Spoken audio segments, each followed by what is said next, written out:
My name is Amara Ellison.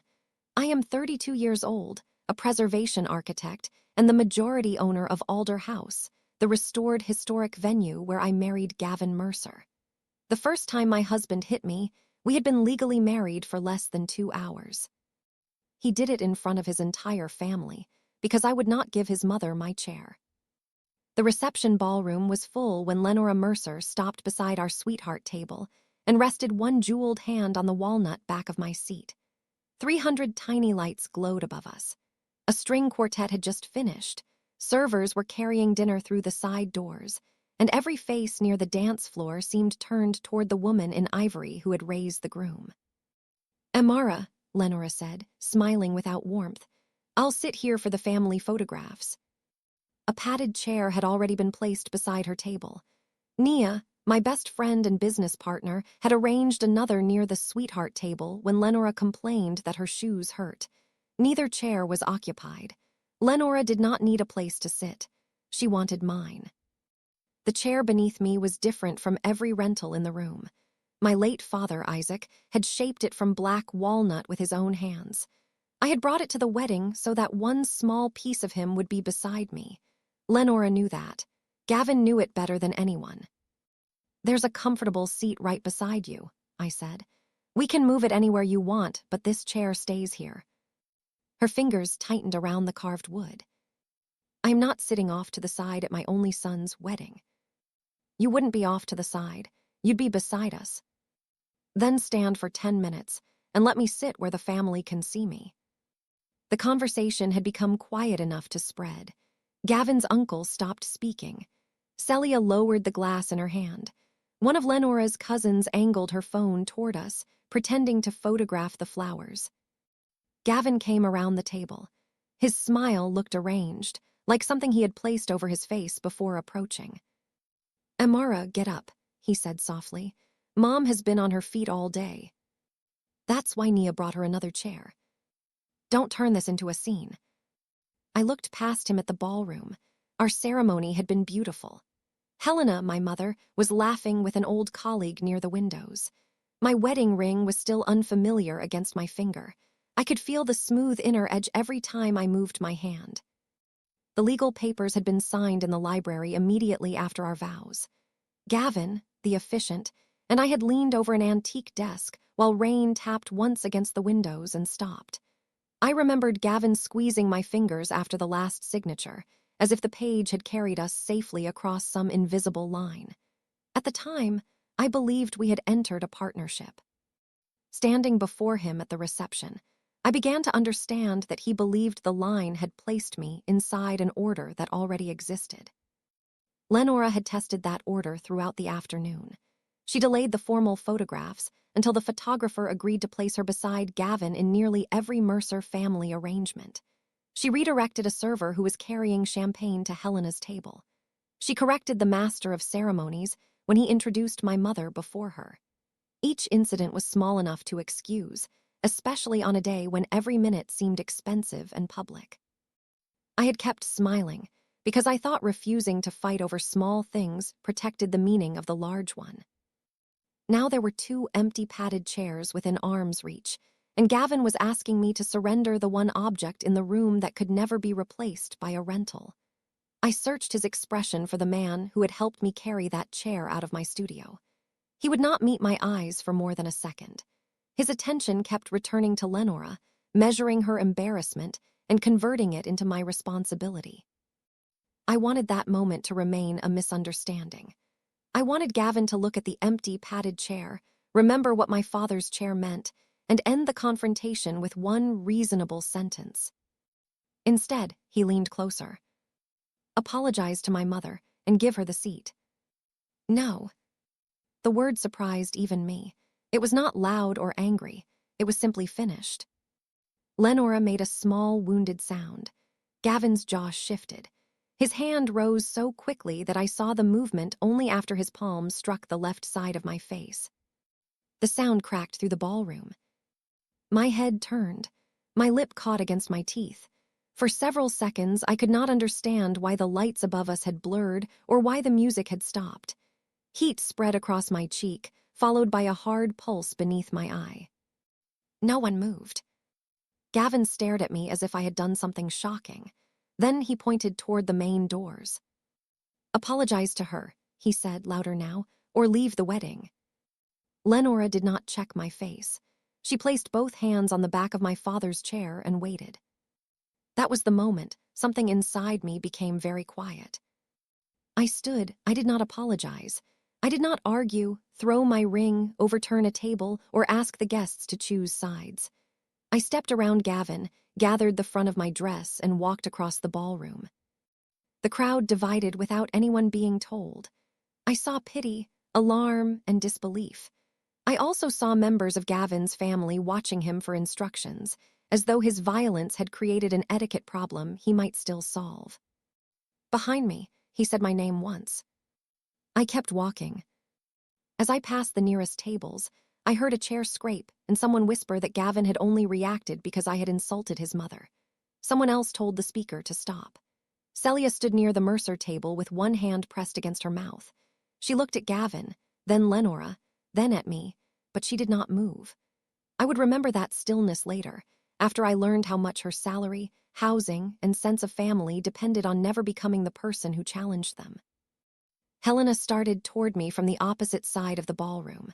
One of Gavin's aunts reached for her sleeve, perhaps to calm her or perhaps to keep the moment from becoming even more visible. My mother removed the woman's hand without speaking and continued toward me. Gavin did not follow immediately. That mattered. He stood beside Lenora while she lowered herself into my chair. I saw it over my shoulder for only an instant, her pale dress against the dark walnut, his hand on the carved back, the two of them occupying the place from which he had just expelled me. The image hurt more cleanly than the strike. The slap could be described later as lost control.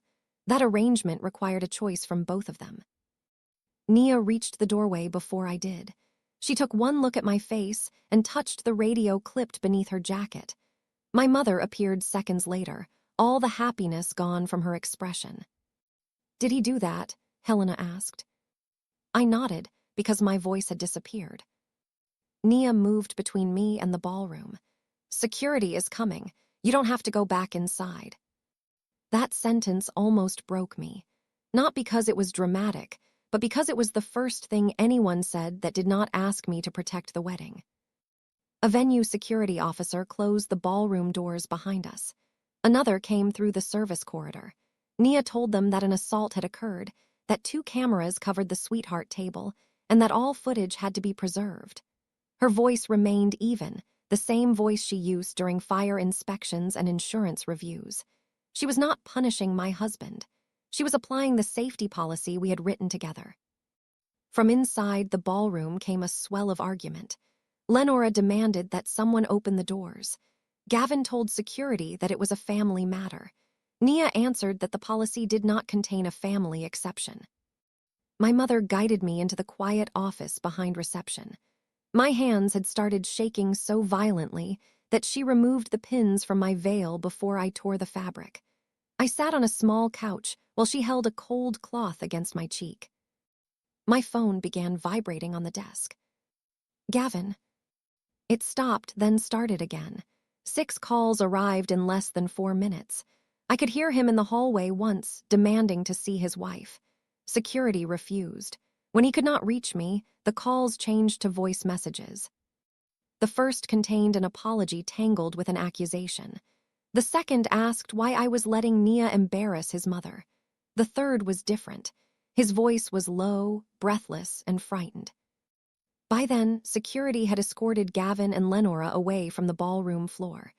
Nia's assistant had stopped alcohol service, documented the assault, and asked the remaining guests to collect their belongings. The decision did not come from me. I had helped write those procedures after a fight at another event left an employee injured. And I had insisted that ownership could never create an exception. On my wedding night, the rule protected me before I was emotionally capable of protecting myself. Gavin treated the policy as a personal attack. In one message, he accused Nia of using the incident to damage Mercer event furnishings.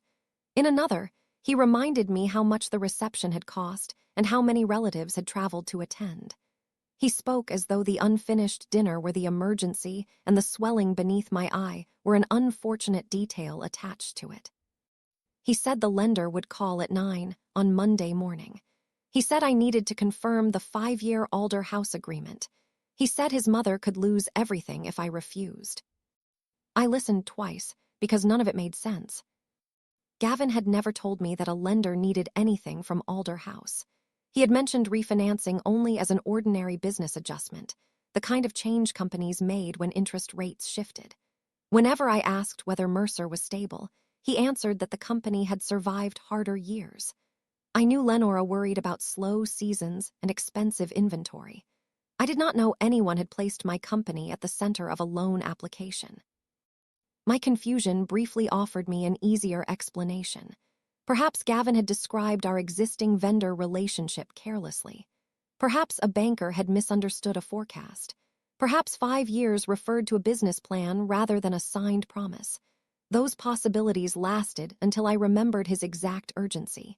He did not ask whether I knew about the agreement. He told me to confirm it. That distinction changed the temperature of the room. I was no longer listening to a frightened husband explain an innocent mistake. I was hearing someone assume that the new title of wife required me to support a statement I did not understand. Alder House had never approved a 5-year agreement with Mercer Event Furnishings. Nia and I had discussed only a conditional 1-year renewal, and even that required insurance corrections and both our signatures. So why did my new husband believe a lender possessed a 5-year commitment from my company? Why had he scheduled its confirmation for the first business morning after our wedding? And why, less than 10 minutes after striking me, was his panic focused on whether I would protect it? Before I explain how a chair uncovered the truth about my marriage, I want to invite you into this community. If you believe respect should never disappear behind closed family doors, subscribe to the channel, turn on the notification bell, and like this video. It helps more people find stories about boundaries, choices, and consequences. Then tell me in the comments, when someone gives you an ultimatum, do you listen to the threat or to what the ultimatum reveals about them? Your perspective may help someone recognize their own boundary. To understand why I walked out without bargaining, and why Gavin's message frightened me more than the slap itself, I have to take you back 3 years, to the day I first met him, and to the chair his mother eventually tried to take. Isaac Ellison built that chair long before Gavin entered my life. My father made furniture the way some people keep journals. Every table carried evidence of what he had been learning when he built it. His early pieces were heavy and stubborn. Later ones became lighter, their joints cleaner, their curves less afraid of empty space. He used to say that strong things did not have to look as though they were straining.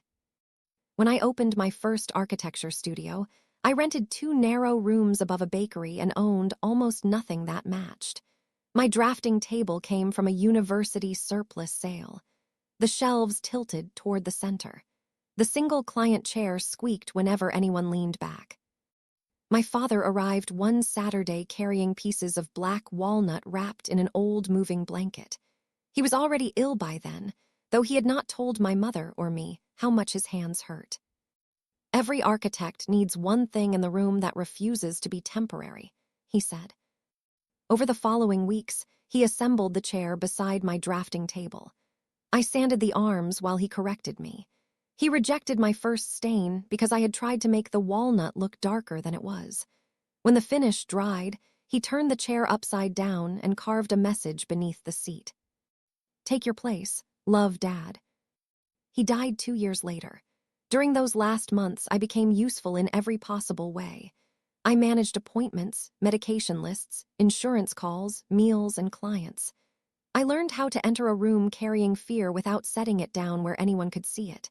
Whenever my mother looked exhausted, I told her I was fine. Whenever my father apologized for needing help, I changed the subject. My parents had never organized their marriage around rank. Isaac cooked when Helena worked late. Helena reviewed his invoices because he hated paperwork. When his illness weakened him, she did not speak about sacrifice as though it purchased authority over him. They argued, apologized, and adjusted without keeping a public record of who had yielded more. That equality became the standard I carried into adulthood, but the final years of my father's life complicated it. Crisis rewarded the person who needed the least. Nurses praised me for being organized. Relatives called me strong when I answered messages at 2 in the morning. Every compliment taught me to hide another need. After Isaac died, I kept his chair at the center of my studio but rarely sat in it. I told myself I was preserving the finish. The truth was that taking the place he had made for me felt more vulnerable than working around it. Gavin was one of the first people who noticed. Months after we met, he found me leaning over drawings while the walnut chair held a stack of material samples. He moved the samples without asking, placed them on the floor, and told me furniture made with that much care should not spend its life holding catalogs. I sat down laughing. It made me feel seen somewhere grief and ambition had become tangled. That period taught me endurance, but it also left me with a dangerous misunderstanding. I began to believe that love was measured by how little difficulty I caused. I thought the calmest person in the room was automatically the strongest. It would take my wedding day to show me how easily that belief could be used against me. I met Gavin at Alder House during a preservation fundraiser. Nia and I had spent 4 years restoring the building from a leaking municipal shell into a working event venue. That night was meant to introduce the project to local donors and vendors. Mercer Event Furnishings supplied the tables, linen, and portable bars. A delivery crew discovered that one doorway was narrower than the measurements on our plans, and an expensive bar could not pass through it. I was kneeling on the floor in a black dress, measuring the hinges, when Gavin appeared with a toolbox. He did not ask who had made the mistake. He removed the door carefully, protected the original brass hardware, and helped the crew angle the bar through without damaging the frame. "You know that door is older than both of us combined," I said.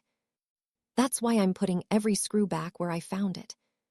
He stayed after the event to check the threshold. When he learned that I was the architect, he asked specific questions about the plaster restoration and the hidden steel supports. He listened to my answers instead of waiting to impress me with his own. Our first date lasted 4 hours. Gavin talked about helping his mother rebuild the family company after his father left. He described Lenora as difficult, brilliant, and loyal. I heard admiration, not warning. When I told him about Isaac, Gavin did not offer a polished sentence about loss. He asked what my father had made, and then he listened while I described the chair. The first time Gavin introduced me to Lenora and Celia, he cooked dinner in Lenora's kitchen because he said his mother had spent enough of her life feeding everyone else. Lenora corrected the seasoning while he worked and reminded him where every dish belonged. He accepted each correction with a familiar smile. Celia cleared plates before she finished eating and returned whenever Lenora called her name. I interpreted the scene as closeness. The Mercers had survived abandonment by making themselves indispensable to one another. Gavin handled financing and major customers. Celia managed inventory and emergencies. Lenora approved everything. They spoke about the company as if it were an additional family member, demanding, fragile, and entitled to loyalty. At the end of dinner, Lenora told me that outsiders often misunderstood them because independent people did not appreciate what survival required. Gavin squeezed my knee beneath the table. I thought he was reassuring me that I was no longer an outsider. In hindsight, he may have been asking me to accept the rules before I knew there were rules. Our happiest months were not an illusion. Gavin and I spent Sunday mornings walking through buildings I hoped to restore. He could identify the difference between my silence when I was concentrating and my silence when I was worried. We disagreed about music, laughed about our inability to keep plants alive, and planned a home in which neither of us would have to perform competence all the time. That history mattered because abuse did not arrive wearing a label. It arrived beside tenderness. Each time Gavin deferred to Lenora, I compared the incident with everything kind he had done and decided the larger total remained good. I did not realize that safety cannot be calculated as an average. For most of our relationship, Gavin was tender in ways that felt unperformed. On the anniversary of my father's death, he brought coffee to my studio before sunrise and sat with me without trying to improve the day. When Alder House lost power during its first winter gala, He organized battery lighting while Nia dealt with the utility company. He remembered that my mother preferred tea without sugar. He knew when I needed advice and when I needed silence. Those memories remained true after the wedding. That was part of what made leaving painful. Gavin had not pretended every time he held my hand or made me laugh. He had loved me. He had simply learned a version of love in which the person with the most fear was allowed the most control. Lenora welcomed me warmly at first. She introduced me as the woman who had saved Alder House and told her friends that Gavin had finally chosen someone who understood business. She sent flowers when I won a preservation award. She invited Helena to holiday dinners and insisted I sit beside her. But her approval had rules I did not recognize immediately. At our engagement dinner, Gavin and I reserved a private room for 20 people. Lenora arrived with 9 additional relatives and acted wounded when the restaurant had to divide everyone between tables. Gavin asked me to accept the change because his mother had waited years to celebrate her only son. I accepted it. When we selected the wedding date, Lenora announced it to her relatives before Helena had heard. Gavin said correcting her publicly would humiliate her. I let it go. When we chose flowers, Lenora replaced the simple greenery Helena, and I preferred with elaborate white arrangements from one of her longtime contacts. She presented the deposit as a gift after it had already been paid. Refusing would have made me appear ungrateful, so I thanked her and changed the rest of the room around her decision. When the invitation proofs arrived, she asked why her name did not appear above my mother. I explained that neither parent's name would be printed because Gavin and I were hosting the wedding ourselves. She told Gavin that I was erasing the woman who made him. He asked me whether adding both mothers might be the easiest compromise. I added them, even though Helena had never requested recognition. None of those choices damaged me by itself. The damage came from the rule forming beneath them. Lenora could act first, and I was responsible for preventing the consequences of telling her no. When Nia showed us 3 reception layouts, Lenora moved the Mercer tables closer to the dance floor and Helena's friends toward the back. I restored the original plan. Lenora cried in the parking lot. Gavin spent the drive home explaining that his mother measured love through inclusion. And how am I supposed to measure it? I asked. He took my hand. By knowing I'm trying to keep both of you happy. At the time, that sounded caring. I did not understand that keeping both of us happy meant asking only me to surrender anything. The business boundary developed in the same quiet way. Mercer Event Furnishings had worked with Alder House since our opening, but its agreement was renewed annually. By the year of our wedding, deliveries had become late, insurance documents arrived incomplete, and inventory counts changed without explanation. Nia wanted a full performance review. I agreed. We prepared a draft describing the conditions for a possible 1-year renewal. The document was marked as a working draft and required both our approvals. Gavin asked about it one evening while we were eating in my townhouse kitchen. Mom needs stability to plan inventory, he said. A 1-year deal keeps her guessing. Alder House cannot promise 5 years to any vendor without a competitive review. You own most of the company. Nia owns the rest, and our agreement requires both of us. Even if it didn't, I wouldn't bypass her. He pushed his plate away. You trust strangers more than my family. This isn't about trust, it's a contract. We're about to be married. Exactly. That is why the marriage and the businesses need clear boundaries. He did not speak for several seconds. Then he smiled, apologized for bringing work into dinner, and began discussing our honeymoon. The tension disappeared so smoothly that I doubted I had felt it.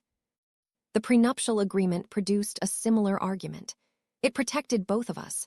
Alder House and my townhouse remained mine, while Mercer's ownership and debts remained separate from me. Gavin signed after independent legal advice, but Lenora called the agreement an announcement that I expected the marriage to fail.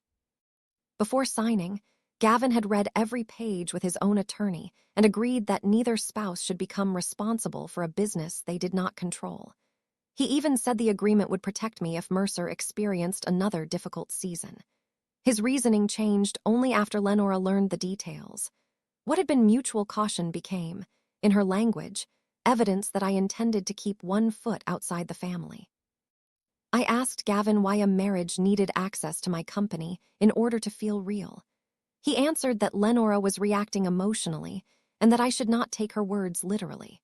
That became another familiar instruction. I was expected to absorb the emotional force of her words while pretending they carried no practical demand. Gavin repeated her words during our first serious fight. I reminded him that he had agreed the document was fair. He said fairness was not the same as loyalty. When I turned away, he caught my wrist. The grip lasted only a second. He released me as soon as he saw my face. "I'm sorry," he said. "I just didn't want you walking away while I was talking." I should have stayed with the meaning of that sentence. Instead, I stayed with his apology.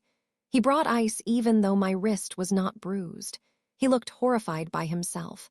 I decided that a frightened person could make one bad movement without becoming dangerous. Months later, Lenora added 6 distant relatives to our guest list after the final numbers had gone to the caterer. I told Gavin that she would need to call them and explain. He followed me into my home office and stood across the doorway. "You will not make my mother uninvite family," he said. I asked him to move. He remained there long enough for the room to feel smaller. Then he stepped aside and rubbed both hands over his face. He said the business debt was worse than he had admitted, and Lenora could not handle another humiliation. I asked how much worse. He answered with generalities about rising interest and slow seasons, then promised he would show me the numbers after the wedding. Again, I separated the behavior from the pattern.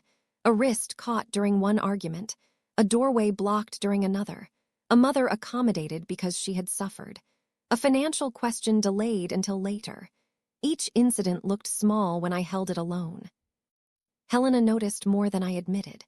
She asked once whether Gavin made room for my needs when Lenora was upset. I answered with examples of how helpful he had been during events and how gently he treated me when we were alone. My mother did not argue. She said private kindness was valuable, but marriage would also require him to protect our partnership in rooms where other people disapproved. I heard the caution and converted it into another task for myself. I decided Gavin and I needed better communication. I ordered a book about boundaries, scheduled an evening without wedding planning, and explained that I could not keep proving love through concessions. Gavin agreed. He said he wanted a marriage different from the one his parents had modeled. For several weeks, he corrected Lenora twice and declined one of her requests without involving me. I treated the temporary improvement as proof that the deeper problem had been solved. Then Mercer's refinancing pressure increased. Gavin became distracted, checked his phone through dinner, and began taking calls in the hallway. When I asked whether the business was in danger, he said he was managing it. When I offered to review public numbers without committing Alder House, he said involving me would blur the boundaries I had insisted upon. The answer sounded respectful until I realized it also kept me uninformed. Nia did not tell me to cancel the wedding. She did ask whether Gavin understood that my boundaries were not opening positions in a negotiation. I defended him. I listed the mornings he had brought coffee, the evenings he had helped at Alder House, and the kindness he had shown my mother. Nia listened, then said that good memories deserved to be counted, but they did not erase present behavior. I carried that sentence into the final week before the wedding and still chose hope. During the rehearsal, Lenora arrived early and stood behind the sweetheart table studying Isaac's chair. She asked why her son had been given a rental, while I had brought something special for myself. I explained again that the chair was not a measure of Gavin's importance. It was the only object my father had made specifically for my professional life. She suggested that I place it near the memorial photographs instead. Gavin heard the conversation and told her the seating had already been settled. I thanked him. For one relieved moment, I believed he had drawn the boundary we needed. Then, while we were leaving, he asked whether I could avoid mentioning the chair during the reception because Lenora felt that my attachment to it emphasized what she could not provide. I promised not to make a speech about it. Even his defense of my decision ended with a request that I reduce myself enough to make the decision easier for her to tolerate. The day before the ceremony, Isaac's chair was delivered from my studio to Alder House. I ran my hand across the walnut arms while Nia checked the reception layout. Beside it stood Gavin's rented chair, equal in height and positioned at the same table. Lenora's padded seat waited only a few steps away.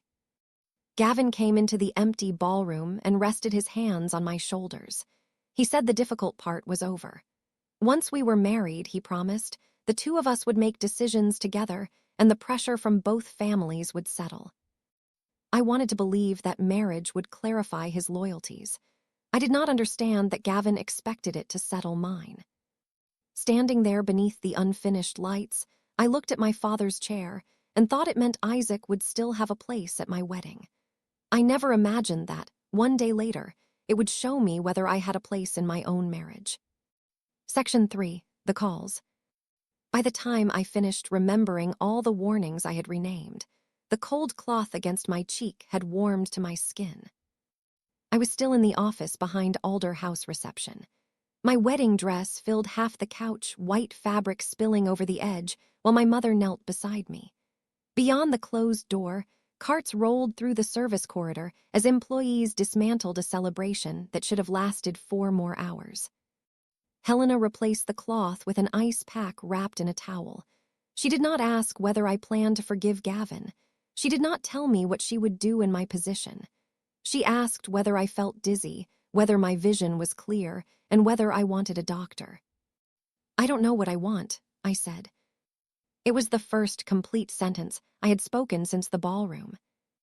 "Then we'll deal with what you need," she replied. "You don't have to decide the rest tonight." My cheek was swelling, and the inside of my lip had begun to bleed again. A venue first aid attendant documented the injury and recommended an urgent care clinic. Nia photographed the redness with my permission, first from a distance and then beside a timed display. Every practical step made the event feel more real. I wanted to say documentation was unnecessary because Gavin would never deny what he had done in front of a ballroom full of witnesses. Then I remembered how quickly he had described the assault as something I made him do. My ring felt tight against my finger. I turned it once, stopped, and placed both hands in my lap. Nia came into the office after security confirmed that Gavin and Lenora had left the property. The controlled expression she used with staff vanished when the door shut. She sat across from me and exhaled through her nose. "The footage is backed up in 3 places," she said. "The incident report identifies everyone who was near the table. I disabled Gavin's guest access to the administrative corridor, and his vendor credentials are suspended until we complete a safety review." "Did I tell you to end the reception?" "No. Security ended it under the violence policy. I made the operational call because you were the person assaulted and should not have been asked to manage the venue." I looked toward the hallway. "His family will say I threw them out." "They already are." Nia said it without cruelty. Lenora had refused to leave the ballroom until security explained that remaining would constitute trespass. She had insisted the slap was a private marital disagreement. Gavin claimed he only touched my face after I shoved his mother's hands from the chair. 2 guests immediately challenged him. Celia said nothing. After the Mercers left, several relatives remained in the parking lot arguing over who had recorded the confrontation. Nia asked everyone not to publish the footage while I was receiving medical care. Most agreed. One cousin continued filming until security escorted her beyond the gates. "And the chair?" I asked. Nia's expression softened. "Locked in the restoration room. No one is touching it." I closed my eyes. The last image I had of it was Lenora sitting beneath Gavin's hand. "There's a mark on one arm," Nia added carefully. "Probably from a bracelet or ring. It's shallow. The wood can be repaired." Something in my chest tightened. I was ashamed that a scratch on the chair nearly produced the tears the slap had not. The chair had survived my father's weakening hands, 3 studio moves, and 4 years of dust during Alder House's restoration. Lenora had occupied it for minutes and left evidence. "Leave the mark for now," I said. "I'm not ready to look at it." My phone vibrated again. Gavin had moved from calls to text messages. The previews stacked across the screen. Demands to speak, claims that Lenora was ill, reminders that we had just made vows, accusations that Nia had always wanted us apart. Then came the messages about Monday. He wrote that the bank needed my verbal confirmation at 9. He said no money would be taken from Alder House and no guarantee would bind me personally. He described the 5-year commitment as a formality that merely documented business the companies were already doing. That was untrue. A 5-year exclusive contract would prevent Alder House from comparing vendors, bind future pricing, and give Mercer a claim to revenue it had not earned. It could also affect our insurer and our financing. Gavin understood those consequences. He had helped review vendor invoices often enough to know the difference between an annual relationship and an exclusive commitment. I opened the voice message list, but could not make myself play the next recording. "May I?" Nia asked. I handed her the phone. Gavin's voice filled the small office. He began by saying he loved me. He promised he had never meant to hurt me. Within 20 seconds, he was explaining that Lenora had spent her whole life building the company and that one emotional mistake should not destroy 18 employees. He asked me to return before the guests left so we could present a united front. Then his tone hardened. He said a wife should not let outsiders exploit a family disagreement. Nia stopped the recording. "Keep going," I said. The following message revealed more. Gavin said the lender had already reviewed the Alder House commitment and needed only to hear that the relationship remained secure. He instructed me not to discuss internal approval details because they would confuse the process. He said we could formalize everything after the honeymoon. When the recording ended, none of us spoke. My mother was the first to break the silence. Was there ever a 5-year agreement? No. Did he know that? Yes. The answer changed her face. Helena had been angry about the slap. Now she looked afraid for me. "Then tonight is not the first time he crossed a line," she said. "It is the first time the line left a mark everyone could see." I wanted to defend the years before that moment. I wanted to explain Gavin's good qualities, his worry about the company, and the burden Lenora had placed on him since childhood.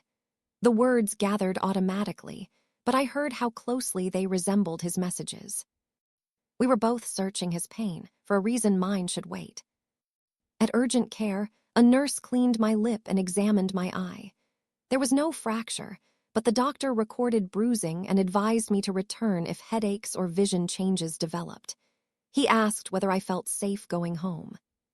The question embarrassed me even though it should not have. My townhouse belonged to me. Gavin had access because I had given him keys and codes. His clothes hung in my bedroom. His laptop sat on my dining table. A framed photograph from our engagement rested beside my bed.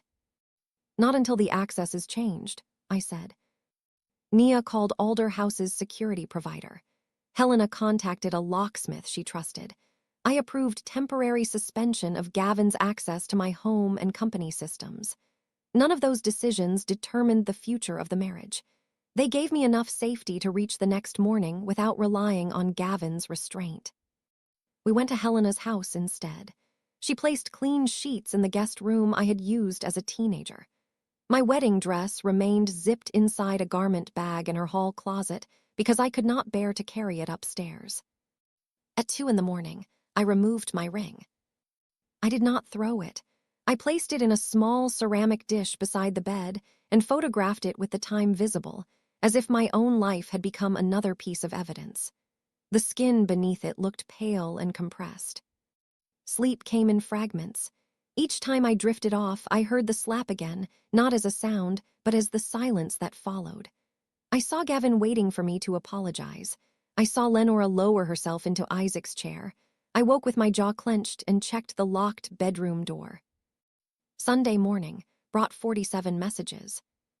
Helena found me sitting at her kitchen table with the phone face down beneath my palm. She had made toast I could not eat and tea that went cold, while I watched sunlight move across the same cabinets I had known since childhood. The familiar room made the previous evening feel impossible. My wedding bouquet stood in a bucket near the back door because one of the staff members had sent it home with her. Several white flowers had browned along the edges. "You don't have to read everything," Helena said. "What if someone saw something important? Then Nia and the police can preserve it. You do not have to absorb every opinion to collect every fact." We divided the messages into groups. Witnesses offering information went to Nia. Business communications went to Priya.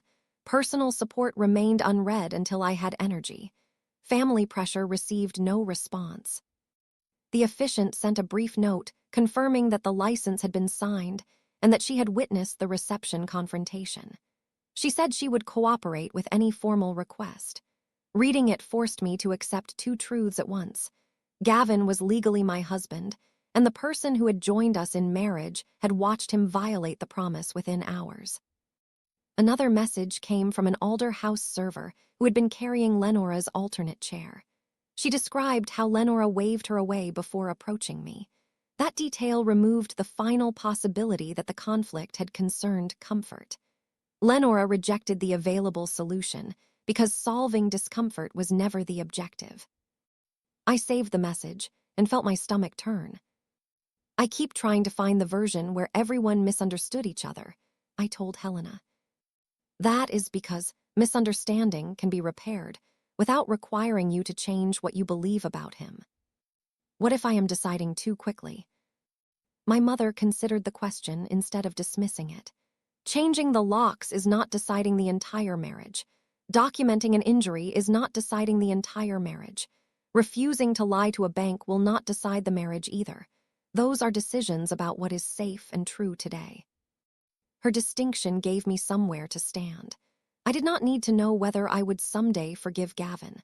I needed to know whether he could enter my home that morning and whether I could confirm a contract that did not exist. Both answers were no. I wrote the answers at top of my timeline. They were smaller than deciding whether my marriage would survive, but they interrupted the habit that had governed me for years. I could respond to the truth in front of me without promising anyone what I would feel tomorrow. Some guests asked whether I was safe. Others wanted to know if the wedding was officially over. Two members of Gavin's family urged me to apologize to Lenora for refusing a tired older woman a chair. One said Gavin had been provoked beyond endurance.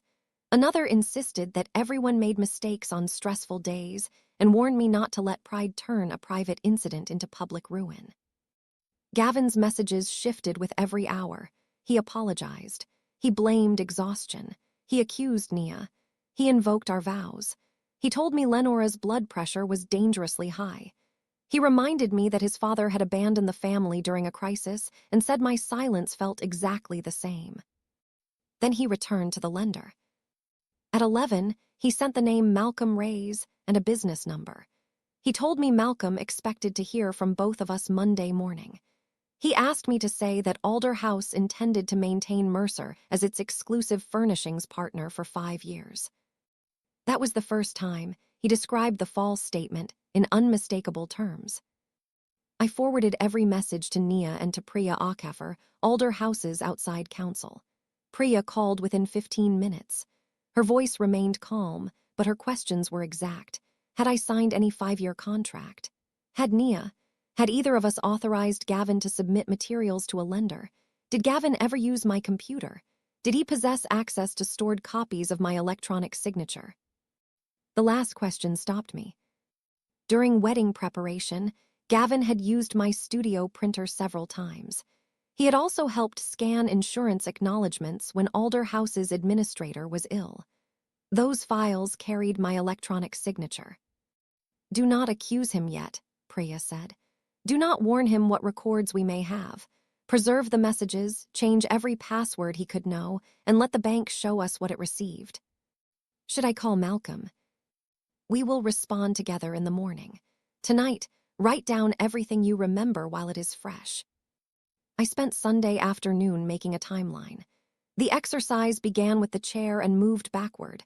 The lender messages, Gavin's interest in the vendor draft, his access to my scanner, the prenuptial argument, the blocked doorway, the wrist he held for 1 second. On separate days, each incident had seemed survivable. On one page, they formed a direction. At the bottom, I wrote the question I had avoided since leaving the ballroom. If Gavin could strike me, forge my consent, and call both acts loyalty, what exactly would returning teach him? Priya arranged for a family law attorney and advised me to file a formal police report while the evidence remained immediate. I agreed, though saying yes made me nauseated. Reporting did not feel like strength. It felt like accepting that the man whose vows I had believed now belonged in an incident record.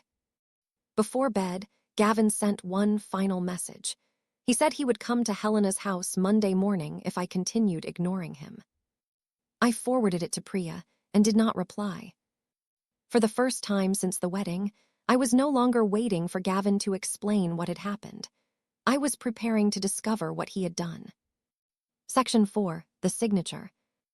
At 8:45 Monday morning, I sat in Alder House's smaller conference room with Nia on my left and Priya on my right. My bruised cheek had darkened overnight. I had covered part of it with makeup, then wiped the makeup off because seeing myself conceal, the evidence made me feel complicit in a way I could not explain. Malcolm Reyes joined the video call at 9 precisely. He was a formal man with silver at his temples and the cautious expression of someone who understood that a routine verification had become something else. Gavin was not on the call. Priya had requested that the bank speak with Alder House separately because his representations were disputed. Malcolm confirmed my identity, Nia's identity, and our ownership percentages. Then he asked whether Alder House had executed a 5-year exclusive supplier commitment with Mercer Event Furnishings. No, Nia and I answered together. He paused. Did either of you authorize Mr. Mercer to submit such a commitment on the partnership's behalf? No, I said. Priya asked him to display the document. The first page appeared on the screen beneath Alder House's logo. It promised that Mercer Event Furnishings would remain our exclusive provider of tables, seating, linen, and portable service equipment for 5 years. It projected minimum annual revenue based on our busiest season and contained language preventing termination, except for severe breach. At the bottom was my name. Above it sat an electronic version of my signature. Seeing the shape of my own handwriting beneath words I had never approved produced a different kind of shock. The slap had happened too quickly for disbelief to arrive first. The signature invited me to examine it. Every loop was familiar. The long stroke in the E, the compressed double L in Ellison, the final line I always carried too far, all of it was mine. That is an image of my signature, I said. It is not my authorization. Nia leaned closer to the screen.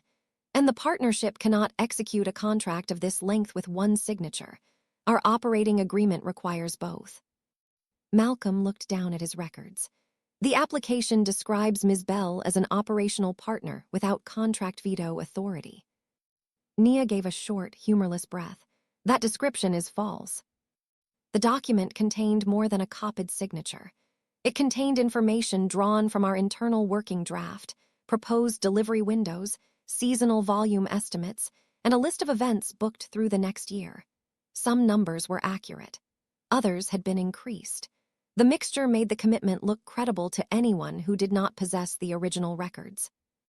Malcolm explained that Mercer sought $620,000 to refinance its warehouse debt, consolidate supplier obligations, and purchase additional inventory. The bank had not released funds.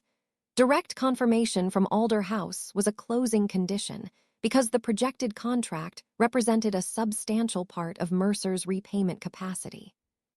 When did you receive this? Priya asked.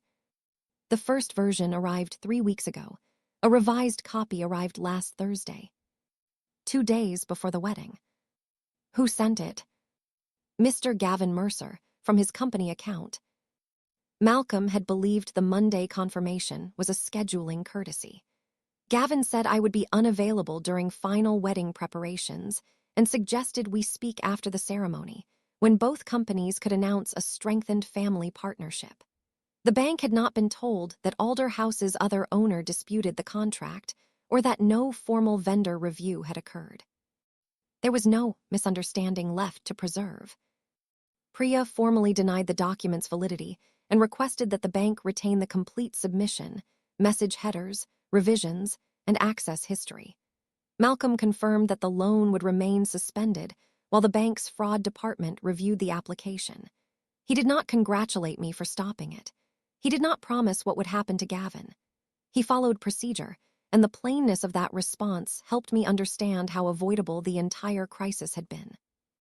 Gavin had created the danger. Ordinary verification exposed it. Malcolm sent the submission to Priya through the bank's protected system while we remained in the room. The package included Gavin's financial narrative, revenue projections, and an email describing the wedding as the final step in a strategic alliance between the Mercer and Ellison businesses. There was no Ellison business in the sense he implied. Alder House belonged to a partnership, and my marriage did not merge it with anyone. The application also listed me as an informal advisor to Mercer. Gavin supported that description with several ordinary emails in which I had answered questions about invoice software and insurance certificates.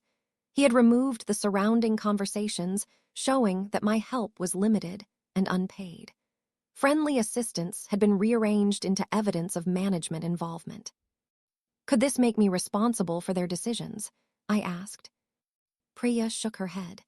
Answering a question does not make you an officer, guarantor, or owner, but the description was intended to reassure the bank that you were already integrated into Mercer.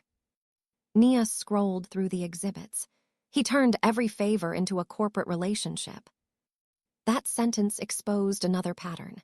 Gavin had always remembered the help he gave Alder House during emergencies. I had remembered it too, but he had begun treating those moments as deposits against future authority. In his application, a removed door, a winter power failure, and years of vendor work had become reasons my company owed his family permanence. Malcolm's notes recorded one concern raised during underwriting. Why would Alder House grant exclusivity to a vendor with recent late deliveries? Gavin answered that the operational issues had been resolved privately because he was marrying the controlling partner.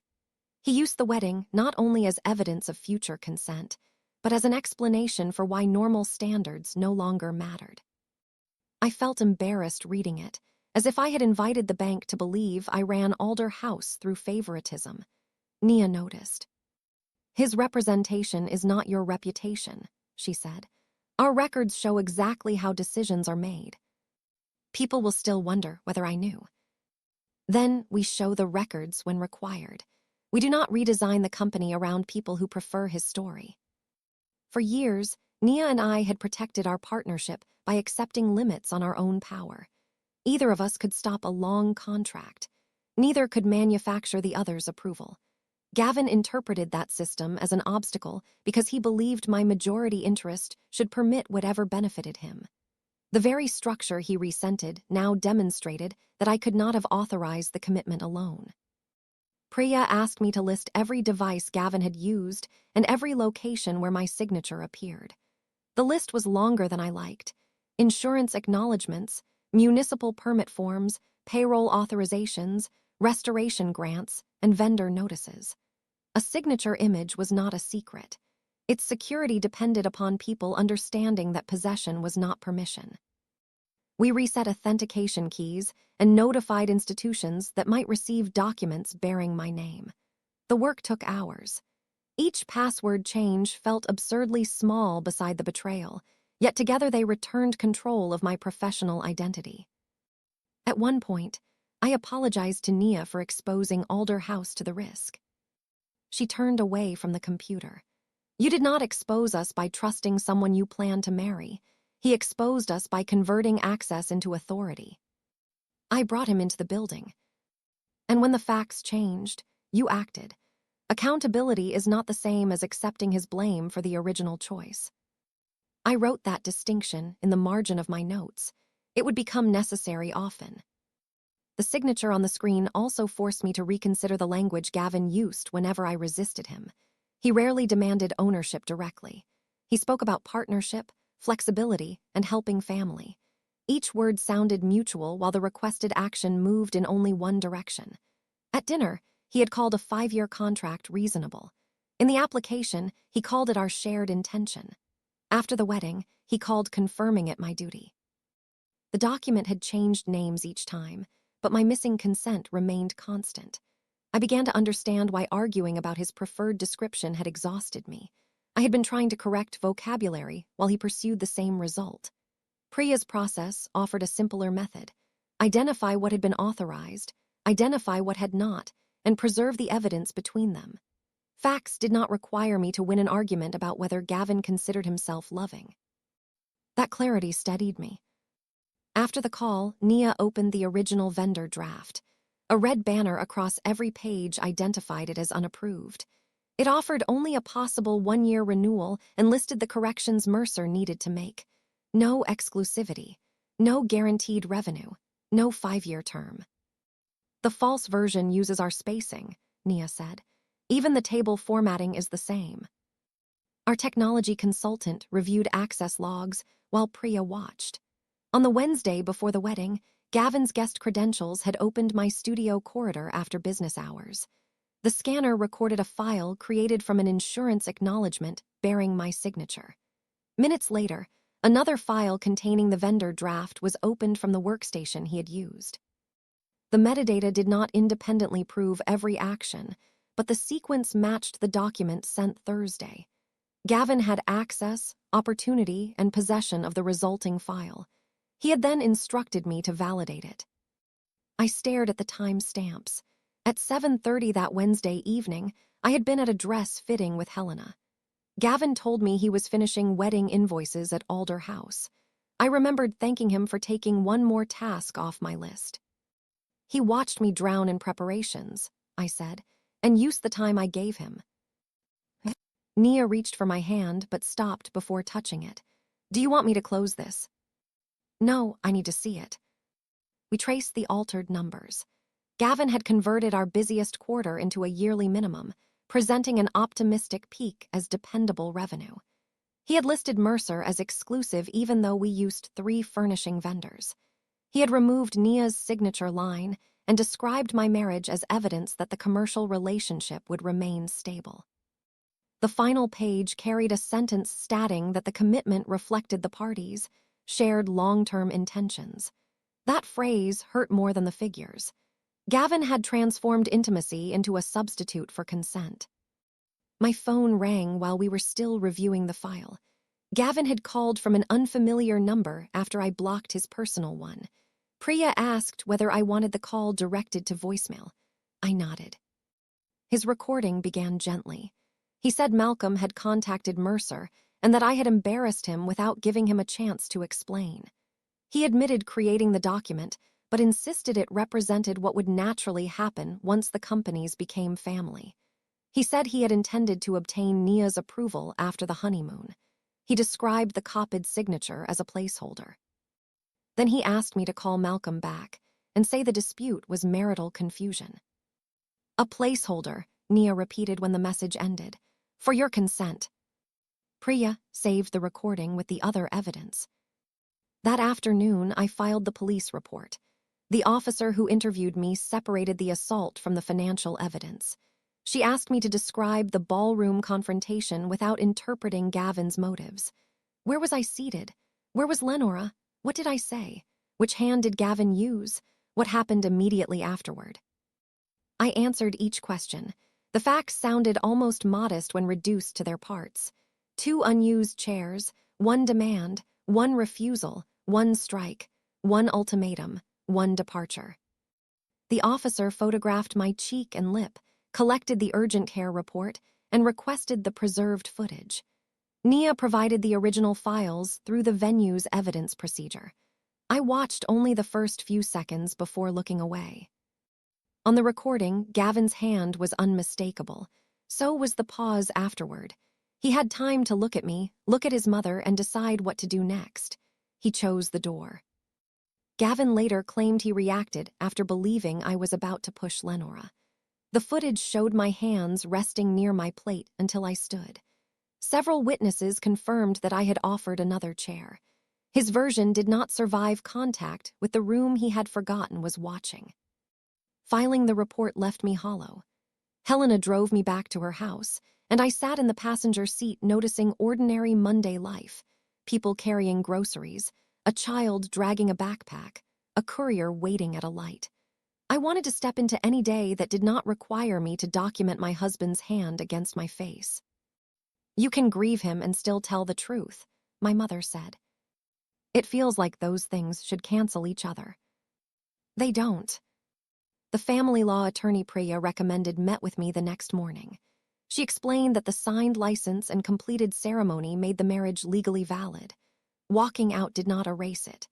The prenuptial agreement appeared enforceable because Gavin had separate counsel, adequate disclosure, and time to review it. My townhouse, Alder House interest, premarital savings, and inherited property should remain separate. "Can he claim the company because the wedding happened here?" I asked. "No." "Can Mercer's debt reach me?" "Not based on what you've shown me. The prenup and business structure matter, and you did not sign the loan." Relief came with shame attached. 18 Mercer employees still faced uncertainty. Celia depended on the business. Lenora had built it over decades. My refusal might become the final event before a collapse, even if I had not created the conditions. The attorney listened, then said, "The law can identify whose obligation a debt is. It cannot stop you from feeling responsible for everyone affected. You will have to keep those questions separate." I authorized the divorce filing and requested temporary no-contact protections. My hand trembled when I signed. This time, the signature was truly mine. Gavin was served 2 days later. His response arrived through a dozen relatives before it arrived through counsel. He said I was using one terrible mistake to erase our entire relationship. Lenora told people I had planned the separation to take Alder House away from Gavin. That accusation ignored the prenup, the ownership records, and the fact that Gavin had never owned any part of the venue. It did not need to be logical to spread. It only needed to offer his family a version in which consequences had been designed by me. Priya advised Alder House to place Mercer's vendor status under independent review. Nia led it while I recused myself from the final decision. The review covered the assault by 2 company principals on venue property, the false use of Alder House branding, insurance deficiencies, late deliveries, and misrepresented contract terms. I did not ask Nia to protect Mercer. I did not ask her to punish it. I asked her to follow the process we would have followed if the people involved had been strangers. That was harder than revenge would have been. Revenge would have let me center my anger. Fairness required me to accept an outcome I could not control. By Friday, the bruise along my cheek had begun to yellow at the edges. The bank had suspended the loan. The police possessed the footage. The divorce petition was active. Gavin's access to my home and Alder House had been revoked. He sent flowers to Helena's address with a handwritten card, asking me to remember who he had been before the wedding.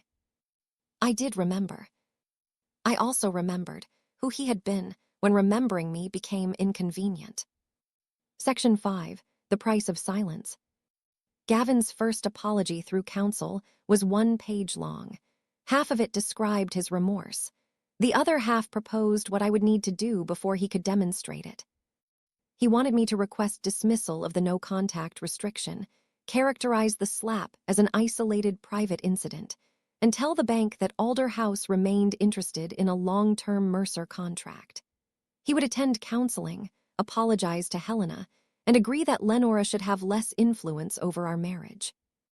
My attorney read the proposal aloud in her office. Each promise sounded generous until placed beside its condition. "He's offering to change if I protect the loan," I said. "That is what the document says. And if I do, then he reserves the right to challenge your account of the assault and the prenup." There it was again, tenderness followed by leverage. I declined the proposal without sending a personal response. Lenora did not remain silent. She called relatives, vendors, and 2 members of the Bellwether Preservation Council. Her account changed depending on the listener. To family, I had insulted an exhausted mother and driven Gavin beyond his limits. To business contacts, Nia and I were exploiting a marital dispute to remove a competitor. To community acquaintances, I was a wealthy venue owner using attorneys to destroy a widow's life work. She never said that Gavin had not hit me. Too many people had witnessed it. Instead, she argued that context transformed the act. One wedding guest posted a short video online. It began after Lenora's first demand and ended seconds after the slap. The image was shaky, but Gavin's hand, my turned face, and his gesture toward the doors were clear. The clip moved rapidly through local accounts before the guest removed it at my request. For one afternoon, strangers discussed whether I should have given up the chair. Some said respecting an older woman would have prevented everything. Others asked why an older woman needed the bride's memorial chair when 2 seats were available. People enlarged frames, analyzed body language, and assigned motives to faces they did not know. I hated the attention. I also understood that silence was allowing Lenora's version to travel farther than the facts. With Priya's help, I issued one statement. It confirmed that I had been assaulted at my wedding, that I had offered alternative seating, that venue safety procedures had been applied, and that a separate commercial matter was under review. I asked for privacy and declined to release medical records, security footage, or financial documents. The statement disappointed people seeking spectacle. That was intentional. Gavin responded by accusing me of trying the case publicly, though I had named neither him nor Lenora. Lenora called my restraint calculated. Nothing I said could satisfy people who required my silence to prove I was kind. The following Sunday, 3 members of Gavin's extended family arrived at Helena's house without warning. They carried a covered dish and described the visit as an attempt to restore peace. My mother spoke to them through the closed security screen and asked whether they had arranged the visit through my attorney. They had not. I could have remained upstairs. Instead, I stood several feet behind Helena where they could see the fatting bruise on my cheek. Gavin's eldest uncle did most of the talking. He said everyone agreed Gavin was wrong to strike me, but families survived mistakes by handling them internally. He reminded me that Lenora had spent decades serving relatives without asking for repayment. He said denying an older woman a chair had appeared disrespectful even if I did not intend it that way. There were 2 other chairs, I said. The issue is not the furniture. I agree. He shifted his weight. Lenora wanted to feel honored. And Gavin decided honoring her required hitting me. One of the women beside him said no one approved of the slap. She immediately followed that statement by asking whether I understood how frightened Gavin had been about the company. Their pattern became visible once I stopped answering each point separately. Every acknowledgement of harm served as a bridge to the request that I remove its consequences. They could say Gavin was wrong as long as wrong remained an adjective rather than a reason for action. What would peace require from him? I asked. The uncle said counseling and apology. What would it require from me? The list was longer. Return his calls, pause the divorce, withdraw the complaint, correct the public story, help the bank understand that Mercer remained supported, meet Lenora privately and acknowledge that wedding stress affected everyone. Helena looked at them through the screen. You have asked my daughter to perform 6 acts of repair for something you say Gavin did. No one answered directly. I told them all communication had to pass through counsel and asked them not to return without invitation. The uncle warned that legal boundaries would make reconciliation harder. That is not a reason to remove them, I said. After they left, Helena placed the untouched dish on the porch for them to retrieve. I sat at the kitchen table shaking almost as hard as I had after the wedding. Setting a calm boundary did not feel calm inside my body. I thought saying no would get easier, I said. It may, Helena replied, but difficulty is not evidence that the boundary is wrong. The encounter helped me understand why Lenora's version attracted support. It allowed relatives to preserve their image of the family by assigning me the work of forgiveness. If I returned, they would not have to reconsider Gavin as an enforcer or Lenora as someone whose demands created danger. My absence made the structure visible, and they called that visibility division. The most difficult pressure did not come from relatives. It came from Mercer's employees. 3 days after the bank suspended the loan, an installer named Andre waited outside Alder House. He had worked events with us for 6 years. He was careful with historic floors, remembered which service doors stuck in winter, and once stayed past midnight to help our staff repair a damaged stage. He did not defend Gavin's violence. "What happened was wrong," he said. "I need you to know that first." Then he explained that Mercer had delayed payroll twice during the year. The refinancing was supposed to stabilize wages and protect the warehouse. Several employees had children, medical expenses, or no easy alternative employment. Andre asked whether Alder House could keep using Mercer while the personal and banking disputes proceeded. "I can't make that decision alone," I told him. "But you can influence it." He was right, which made the conversation painful. If another vendor used our name on a false contract and its owners assaulted someone here, what would you expect us to do? Andre looked toward the venue doors. "Suspend them." That is what Nia did. And if suspension closes the company? Then the company was depending on us to ignore risks we would never ignore from anyone else. He nodded slowly. He did not thank me. I did not expect him to. Two truths could occupy the same conversation. I was not responsible for Mercer's misconduct, and innocent people might still suffer from its consequences. I brought Andre's concerns to Nia even though he had approached me personally. She had already received similar calls from 2 employees and 1 supplier. Instead of ignoring them, she created a written transition plan. Alder House would honor completed invoices, return Mercer-owned inventory promptly, and provide accurate performance references for individual workers who sought new jobs. It would not promise future company contracts or conceal safety findings. "We can reduce unnecessary harm," Nia said, "without pretending the cause of the harm is your refusal." The distinction required work. We spent hours checking open events so no installer lost wages for a job already performed. We separated Lenora and Gavin's conduct from the reliability of individual crews. We notified clients without disclosing private details. Fairness was not passive. It demanded more attention than either rescue or retaliation. One supplier asked whether Alder House would guarantee Mercer's overdue account to prevent repossession of inventory needed for upcoming events. Nia declined. Paying another company's debt would place our employees and clients at risk and could be interpreted as the support the bank had falsely been promised. I felt guilty despite agreeing with her. That guilt did not disappear when I proved it illogical. It came from the part of me trained during Isaac's illness to solve every visible need. I began asking a different question whenever the feeling rose. Was I witnessing pain, or was I responsible for causing it? Sometimes the answer was both. In Mercer's case, it was not.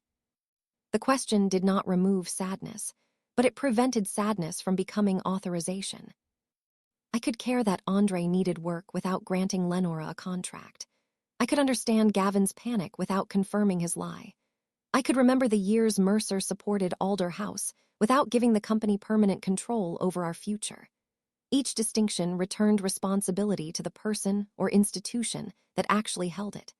That practice became my protection whenever another message arrived describing consequences as though they were weapons I had aimed.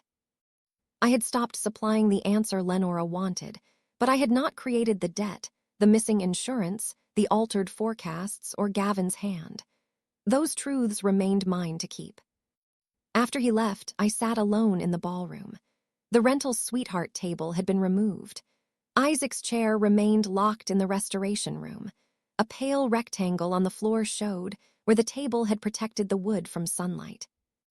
I imagined calling Malcolm and confirming the false agreement. The loan might close. Payroll might continue. Lenora might keep her warehouse. Gavin might call the rescue proof that our marriage could survive anything. But the bank would be lending against revenue, Nia, and I had never promised. Alder House's employees and future would carry the risk. Every honest vendor would learn that family pressure could replace performance. And Gavin would learn that violence, fraud, and enough frightened employees could still obtain my consent. Compassion could not require that lesson. Nia's vendor review confirmed what she had already suspected. Mercer's liability insurance contained a coverage gap. 4 deliveries had arrived after contracted setup times. Inventory reports used to support the lender application did not match billing records. The wedding assault alone justified a serious safety response, but it was not the only problem. The partnership voted to terminate Mercer's preferred vendor status. I disclosed my conflict and abstained. Nia, our independent advisor and Alder House's operations representative, made the decision under existing policy. When Gavin learned, he left a message through his attorney saying I had hidden behind Nia. That accusation revealed another expectation. If I could not control Alder House for his benefit, he believed my ownership was meaningless. He had never respected the checks that made our partnership trustworthy. He respected only the power he imagined marriage would give him through me. The following week, Gavin requested a supervised meeting. My attorney advised that I was not required to attend. I agreed because part of me still needed to hear whether he could speak about the marriage without attaching it to the company. We met in a conference room at my attorney's office. Gavin arrived without Lenora. He looked thinner, his beard uneven, his wedding ring still visible. For one unguarded second, seeing him hurt, my body remembered moving toward him before my mind remembered moving away. He sat across from me and kept his hands flat on the table. "I'm sorry," he said. "There is no excuse for hitting you." I waited. I was overwhelmed. Mom felt humiliated. Everyone was watching. You said no like I was asking something insane. You were asking me to give your mother my father's chair when she had 2 others. I know how it looked. It looked like what happened. He lowered his eyes. I lost control for 1 second. And during the next second, you told me to leave. I panicked. Then you stood beside her while she sat in the chair. His head lifted. He had not known I saw that. Mom was crying, he said. I was bleeding. The silence between us lasted long enough for the attorneys to stop writing. Gavin said he had begun seeing a counselor. He described his childhood after his father left, the years he spent helping Lenora manage bills, and the terror of watching the warehouse approach default. I believed his terror. I believed he had felt trapped. What I no longer believed was that his fear entitled him to make me the exit. "Tell me about the contract," I said. He looked toward his attorney. "Not the legal version. Tell me why you thought I would confirm it." He said Mercer and Alder House had worked together for years. He said a long-term agreement made business sense and that Nia's standards were too rigid. He had planned to discuss it with me on our honeymoon, when wedding stress had passed. You sent my signature before discussing it. The bank needed the document before the closing window. So you copied it. I used it temporarily. A signature is not temporary when you send it to a lender. His control began to fracture. He accused me of focusing on procedure while 18 people faced unemployment. He said Lenora could lose the home attached to the warehouse guarantee. He reminded me of every event Mercer had supported during Alder House's early years. Then he made the bargain plain.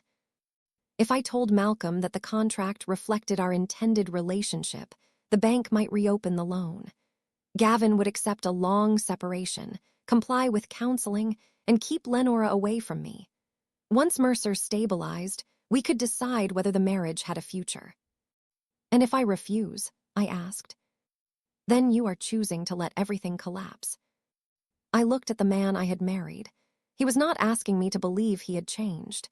He was asking me to provide the result before he changed. "You chose the debt," I said. "You chose the false document. You chose to hit me. Refusing to hide those choices is not the same as causing them." He leaned back. "You always have a clean sentence for everything." "Because you keep handing me the same decision in different language." The meeting ended without agreement. Outside, I sat in my car and cried until my chest hurt. I did not cry because I regretted refusing.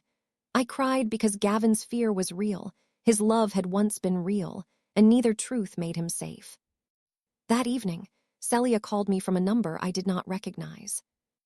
She spoke so quietly that I could barely hear her. "Gavin wants me to tell the police you pushed Mom before he hit you," she said.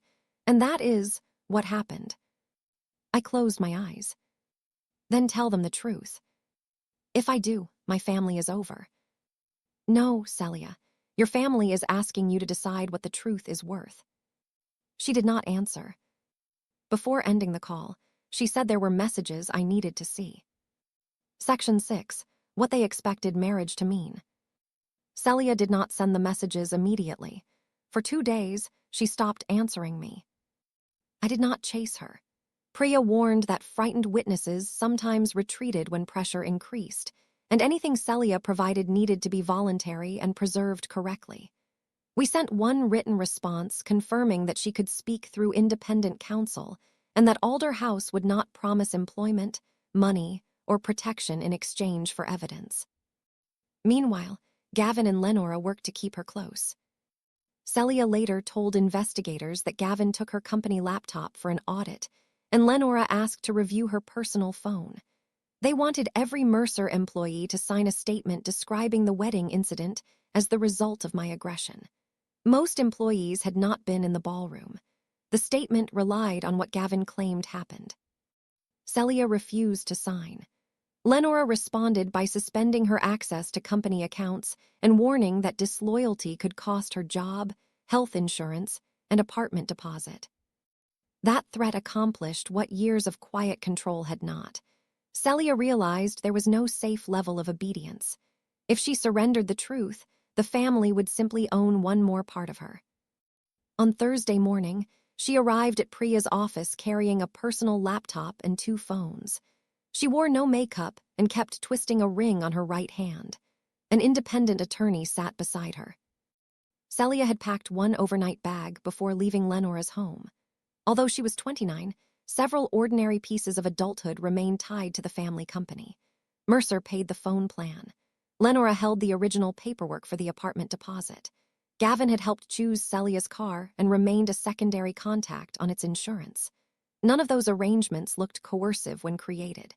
Together, they gave the family multiple ways to make independence feel dangerous. She explained that she started working at Mercer during school vacations and never truly applied for the permanent job she held. Lenora needed help. Gavin said the company could not afford an outsider, and Celia was good at inventory. Temporary duty became a career. Each time she considered leaving, the business entered another crisis that made departure resemble betrayal. Gavin was the person who made everything feel survivable, she said. Mom would panic, and he would translate the panic into jobs for everyone. I counted stock. He moved money. Then he would tell us the crisis was handled. Did he tell you how? Priya asked. Not unless he needed something signed. Celia had learned to avoid information that might force a moral choice. She noticed forecasts that did not match warehouse movement, but assumed Gavin understood financing better. She saw Lenora promise inventory the company did not own and trusted Gavin to acquire it. Her silence was not ignorance. It was a strategy for remaining inside the family without openly approving what kept it running. The wedding destroyed that strategy. Once Gavin asked her to say I pushed Lenora, avoiding a choice became a choice for a lie she had personally witnessed. I kept thinking about the way you walked out, she said. No speech, no threat. You just did what he told you, and suddenly everyone was terrified because they never believed you were allowed to leave. Her observation made my throat tighten. I had experienced the walk as shock, not courage. From inside the Mercer system, it had looked like the removal of a support they considered permanent. I should have said something at the wedding, she told me. You can say it now. That doesn't make the silence harmless. No, but it makes the next choice yours. Celia provided a preserved export of the Mercer family message thread, company emails, and photographs of loan planning notes. She had saved them months earlier because Gavin's forecasts did not match her inventory records. At first, she feared he would blame her if the lender questioned the numbers. After the wedding, the files became evidence of something larger. The messages began 6 weeks before the ceremony. Lenora complained that Nia was delaying the vendor renewal, and accused me of allowing an outsider to interfere with family business. Gavin answered that he would handle Alder House after the wedding. He said I was cautious about appearances and would not embarrass my husband by contradicting a lender days after our vows. Another exchange concerned the contract language. Celia warned that the draft promised only one possible year. Gavin told her the bank needed stability, not internal hesitation. Lenora replied that once I joined the Mercer family, 5 years would be the minimum support expected from me. I read the sentences slowly. No single message announced a conspiracy in theatrical language. That made them more convincing. Gavin and Lenora discussed my compliance the way people discussed whether expected for an event. They anticipated inconvenience, but not refusal. Then we reached the rehearsal messages. Lenora wrote that the chair made her look secondary at her son's wedding. Gavin said he had already told her the seating would remain. Lenora accused him of becoming weak before the marriage had even started. She said if I could display a dead man's chair above his living mother, I would control every future family decision. Gavin answered that he would make sure Lenora was treated with respect at the reception. The morning of the wedding, Lenora sent one more message. She said the chair was not about comfort. She wanted to know whether Gavin could ask his wife for one visible sacrifice and be obeyed. Gavin did not challenge the premise. He replied that he would handle it if the issue arose. I placed the phone on the table. For several minutes, I could not continue reading. Priya offered to finish without me, but I needed to understand the distinction between what had been planned and what had erupted. Nothing in the messages proved Gavin intended to strike me. They proved that he intended to create a public demand, expected my compliance, and understood Lenora's request as a test of his authority. That difference did not soften the truth. It made the violence more psychologically coherent. Gavin entered the confrontation believing he had to produce obedience in front of the people whose respect he feared losing. When my refusal removed the outcome he had promised Lenora, he reached for force. The slap was impulsive. The structure that made it thinkable was not. I remembered his face immediately afterward. I had once interpreted his shock as horror over hurting me. The messages suggested another element. He was shocked that even the strike had not changed my answer. His ultimatum was one final attempt to recover control of the room. Celia watched me read. "I'm sorry," she said. "For the messages. For knowing enough to be afraid, and still letting you walk into the wedding without the truth." I did not tell her it was all right. It was not. I told her that giving the evidence now mattered and that remorse would be measured by what she did after leaving the office. She nodded. She had spent 2 long inside apologies that demanded immediate absolution to expect one from me. Priya made forensic copies before anyone forwarded a single image. Celia's attorney documented where each device had been kept, which accounts belonged to her, and which records came from Mercer systems she was authorized to use. The care felt slow beside the emotional urgency, but it protected Celia from the claim that she had invented or altered the messages. It also protected me from building my decision around evidence that could not survive scrutiny. While the copying software ran, Celia and I sat on opposite sides of the conference table with paper cups of water. We had both entered the Mercer family expecting belonging. I had been invited as a future source of strength. She had been raised as one. The moment either of us used that strength independently, the family described us as dangerous. Recognizing the pattern did not make our positions identical, but it explained why Lenora reacted to boundaries as losses rather than information. Lenora treated independent choices as abandonment because sacrifice, in her mind, had purchased loyalty. The demand had not emerged because Lenora's feet hurt. Her discomfort provided an excuse for a test already imagined. Gavin may not have planned to hit me, but he had entered the reception expecting to enforce the result. "Did you know she was going to demand the chair?" I asked Celia. "I knew she was angry about it. I didn't know she would do that in front of everyone." "Did you know about my signature?" "Not until after Gavin sent the application. I knew the contract was false. I thought he would get you to sign a real version before closing." "Why didn't you warn me?" Celia's eyes filled, but she did not look away. Because if the loan failed, Mom would say I destroyed the company. Because Gavin had fixed every crisis since I was a teenager. Because I kept telling myself he had a plan that would become legal before anyone got hurt. Her explanation did not erase the harm. It did reveal how the Mercer system survived. Each person protected the family from one immediate consequence and passed a larger danger forward. Celia's inventory records completed the financial picture. Mercer's difficulties did not begin with Alder House or the wedding. Lenora had expanded the warehouse during a surge in event demand, purchasing premium inventory with variable rate debt. When bookings stabilized and interest costs rose, she refused to sell unused stock because shrinking would signal failure. Gavin covered shortages by delaying vendors and moving expected revenue between reporting periods. He treated the problem as temporary long after it became structural. The $620,000 refinancing would have postponed the warehouse payment, paid urgent suppliers, and funded even more inventory. Without dependable contracts, the projected payments were not supportable. Alder House represented nearly 1/3 of Mercer's annual event revenue, but the false 5-year document did more than preserve existing work. It exaggerated our busiest period and converted it into a guaranteed minimum.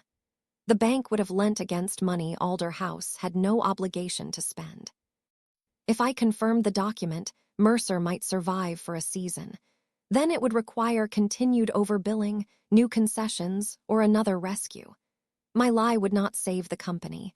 It would hide the point at which the company needed to change. Mom keeps saying you caused the default, Celia said. But we were missing targets before you and Gavin got engaged.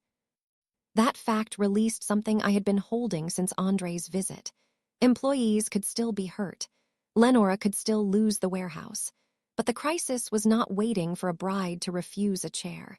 It had been growing while everyone around Lenora protected her from the word no. Priya delivered Celia's records to the appropriate investigators and the bank through formal channels. We did not publish them. Their purpose was to establish truth, not supply material for public punishment. When Gavin learned Celia had cooperated, he accused me of turning his sister against him.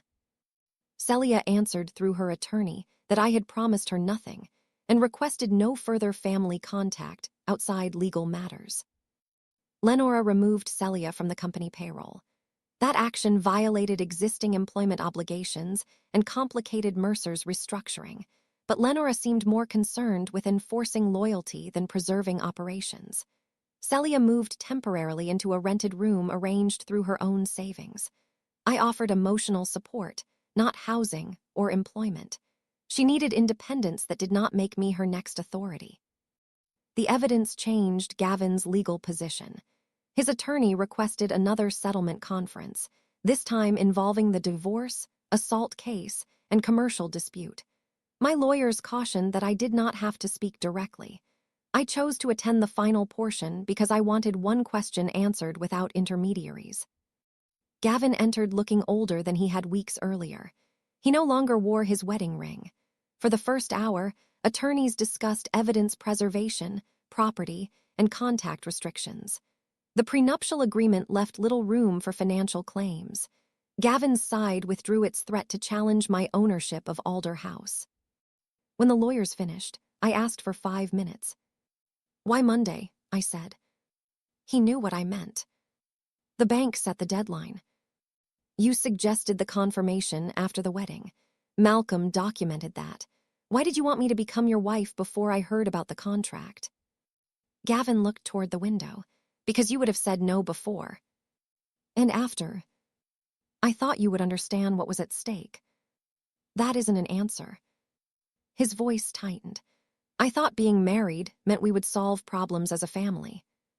A problem you hid from me." There was no time for another review. Nia would have delayed it until the bank walked away. Mom would have lost the warehouse. People would have lost jobs. "So you used my signature." "I planned to tell you. After I was legally tied to you." He looked at me then. The anger I knew flickered first, followed by exhaustion. "Yes," he said. "I thought once we were married, you wouldn't humiliate me by refusing." The room became still. There was the truth beneath every softer phrase. He had not believed marriage would help me understand. He believed marriage would raise the cost of my refusal until consent became inevitable. "And the chair?" I asked. He rubbed his forehead. "Mom felt like you were making a statement." I was sitting down. "To her, it meant your father mattered more than she did." "What did it mean to you?" His answer took too long. "It meant you would say no in front of everyone." "So you hit me." I lost control. "Then you ordered me out because I still had not obeyed." He began to cry, quietly at first, then with both hands covering his face. I had seen Gavin cry only twice before, once while describing his father's departure and once at Isaac's memorial chair during our engagement. My instinct urged me to move toward him. I remained seated. "I loved you," he said. "I believe you." He lowered his hands. "Then how can you do this?" "Because love did not stop you from treating my consent as a problem to solve." He asked whether any amount of counseling could change my decision. I told him counseling might change his future. It could not restore the moment in which I learned that he believed becoming my husband made my no less valid. "I can forgive you someday," I said. "That does not mean I will be safe married to you." For the first time, Gavin apologized without immediately asking me to call the bank. He said he had betrayed me. He acknowledged that his fear of becoming his father had led him to abandon his wife in a different way. The admission mattered. It did not repair the marriage. When I left the conference room, I did not feel triumphant. I felt as though I had finally placed a heavy object on the ground and discovered the shape my body had taken while carrying it.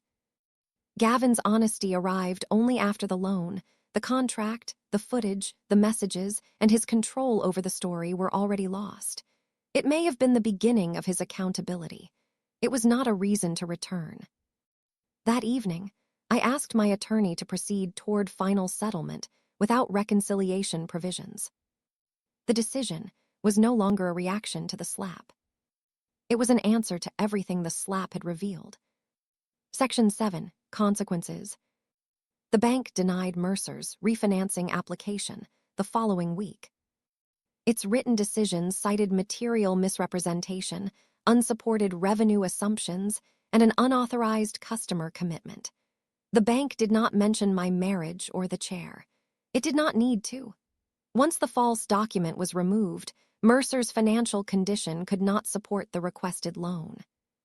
Lenora told employees that I had called the bank and demanded rejection.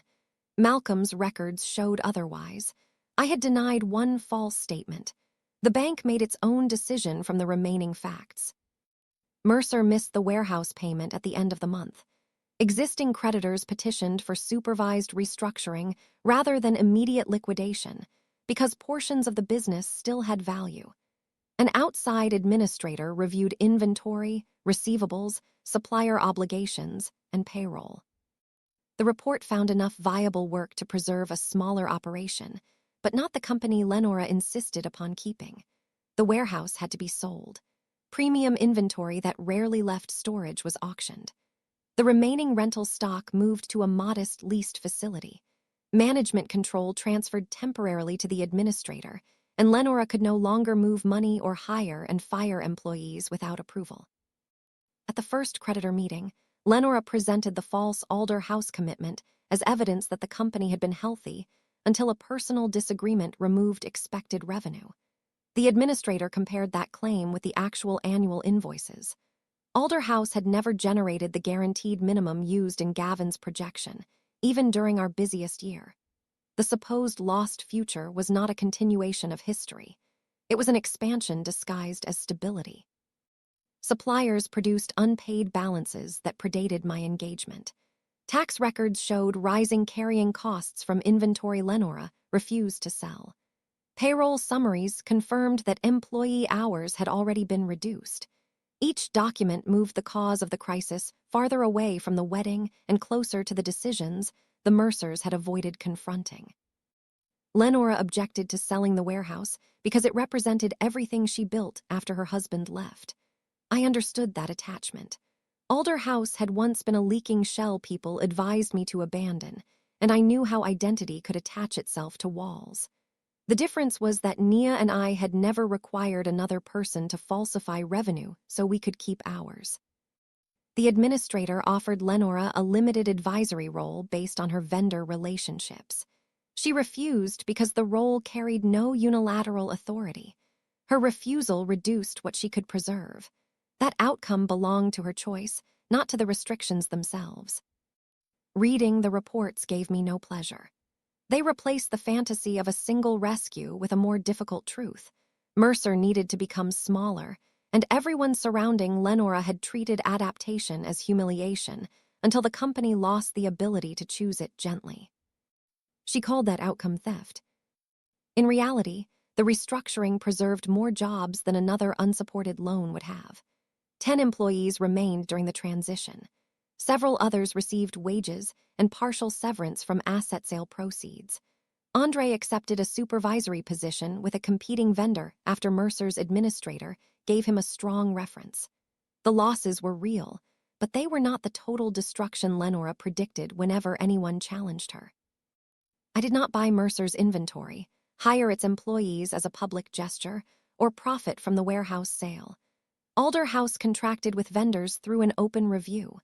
That decision disappointed people who wanted the ending to make me visibly richer while Lenora became visibly poor. But the victory I needed was not ownership of what she lost. It was freedom from being used to preserve it. The assault case moved separately. Gavin's attorney initially argued that the public footage lacked the full conversation. Witness statements and the venue's second camera supplied the missing angles. Both showed that I never touched Lenora and that Gavin struck me after a verbal refusal.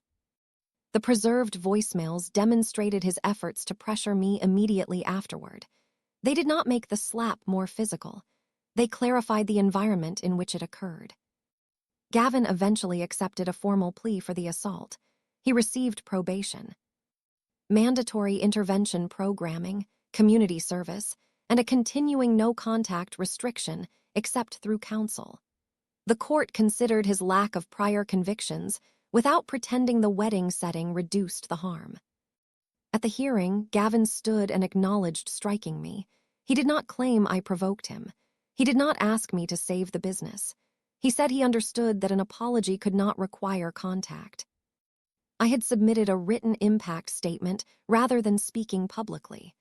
I described the physical injury, the loss of safety, and the way his ultimatum turned our marriage into a threat within hours of its beginning. I asked for accountability and protection, not maximum punishment. Writing the statement took 3 attempts. The first described the financial deception because proving a larger pattern felt easier than numbing fear.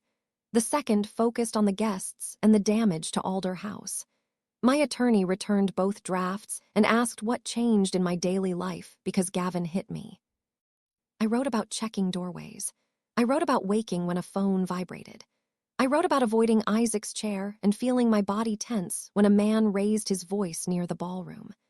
I wrote that Gavin's later pressure made every affectionate memory feel temporarily unsafe because I could not tell which moments he had treated as investments in my future compliance. The statement did not claim I would remain afraid forever. It explained that recovery required distance from the person who taught my body to expect danger from love. Once I wrote that sentence, the request for no contact stopped feeling punitive. Gavin's acknowledgement at the hearing was brief. I watched for the familiar turn toward explanation, but his attorney had evidently prepared him to stop before asking the court to manage my reaction. He accepted the conditions. Whether he understood them emotionally would be proved outside the room, through compliance over time. Hearing the judge accept his plea did not produce the satisfaction I expected. My hands shook beneath the table. Helena sat beside me without touching me until I reached for her. The legal system could name the act and impose conditions. It could not return the person I believed I had married. The commercial investigation took longer. Gavin's emails, the copied signature, Celia's records, and his own messages established that he knowingly submitted an unauthorized commitment. Because the bank stopped the loan before releasing money, The resolution focused on attempted fraudulent document use, investigation costs, and restrictions on Gavin's financial authority. He accepted responsibility through a negotiated disposition that required restitution, financial monitoring, and removal from any fiduciary role at Mercer. The outcome did not place him in prison. It prevented him from treating a signature as a temporary tool again without serious consequences. Lenora denied knowing that my signature had been copied. The records showed that she knew the 5-year promise lacked approval and encouraged Gavin to secure cooperation after marriage, but they did not prove she performed the electronic copying. She faced civil and commercial consequences rather than the same criminal disposition. Her personal guarantee consumed much of the value she held in the warehouse. The restructuring agreement removed her majority operational authority. She remained convinced that everyone had punished her for expecting family loyalty. Celia's life changed more quietly. Losing her Mercer job terrified her, but the inventory records she had maintained demonstrated genuine skill. After several interviews, she accepted a logistics position with a regional theater supplier. The salary was slightly lower at first, but the company did not control her housing or ask her to prove love through unpaid work. She sent me one message after signing the offer. "I thought independence would feel like relief," she wrote. "Mostly it feels unfamiliar." I answered that unfamiliar did not mean wrong. We did not become instant sisters. She had remained silent when I was harmed and participated indirectly in protecting false information. She also chose truth when that choice cost her employment and family belonging. Both realities deserved room. We spoke occasionally, carefully, without using forgiveness to skip the work of trust. Gavin and Celia stopped communicating for several months. He accused her of helping destroy their mother. Celia reminded him that she did not create the messages she disclosed. Their later contact remained limited to Lenora's medical and restructuring needs. Celia required him to complete his intervention program and stop blaming her before discussing anything personal. The relationship between Gavin and Lenora fractured under consequences neither could transfer to me. Lenora blamed him for the copied signature, the slap, and his failure to control the wedding. Gavin blamed her for turning every disagreement into a loyalty test. Both accusations contained truth. Neither absolved him of choosing enforcement or her of demanding it. Without the company positions that had organized their bond, they had to confront how little of their closeness allowed separation.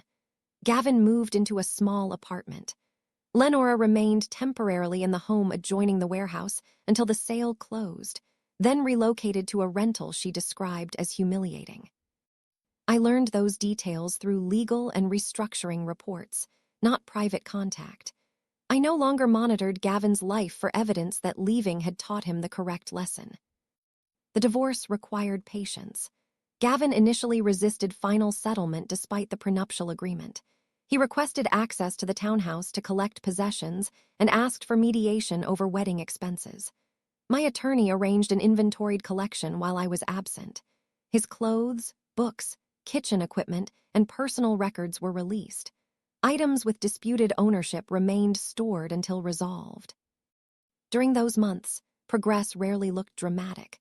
I attended work, answered lawyers, and learned which parts of my routine had been organized around Gavin. On Wednesdays, I still expected him to call after the Mercer inventory meeting. At the grocery store, I reached automatically for the cereal he liked. When a restoration problem frustrated me, I sometimes formed the first sentence I would have said to him before remembering that he was no longer the person I called. I did not treat those impulses as evidence that separation was wrong. Attachment continued after trust ended because the nervous system did not update itself through legal filings. I allowed grief to exist without converting it into instruction. A counselor helped me distinguish missing Gavin from missing safety, companionship, and the future I had imagined. Some sessions contained anger. Others contained ordinary sadness about jokes no one else understood. Healing became less about proving he was terrible and more about accepting that the relationship could contain genuine good while remaining impossible to continue. The no-contact restriction gave that understanding room to develop. Gavin complied after the early attempts through unfamiliar numbers. When information had to pass between us, attorneys reduced it to property, scheduling, or legal decisions. The silence initially felt unnatural. Eventually, it became peaceful. The date reserved for our honeymoon passed during discovery. I worked that morning, then took the afternoon off when concentration became impossible. Helena and I walked beside the river without discussing court. I had expected the date to feel stolen, but grief was less precise. What hurt was not the unused reservation. It was remembering the version of myself who believed distance from Bellwether would finally separate Gavin from Lenora's pressure. I had imagined beaches solving a boundary he refused to hold at home. By evening, I understood that the lost trip symbolized another task I had assigned to the future. After the wedding, after the loan, after the next crisis, we would become the partnership he kept promising. Letting the date pass without replacing that promise was another form of acceptance.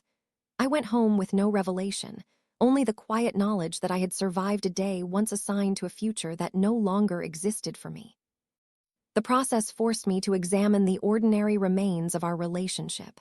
His blue coffee cup, the raincoat he kept behind the door, a box of ticket stubs from concerts, the spare key to my studio.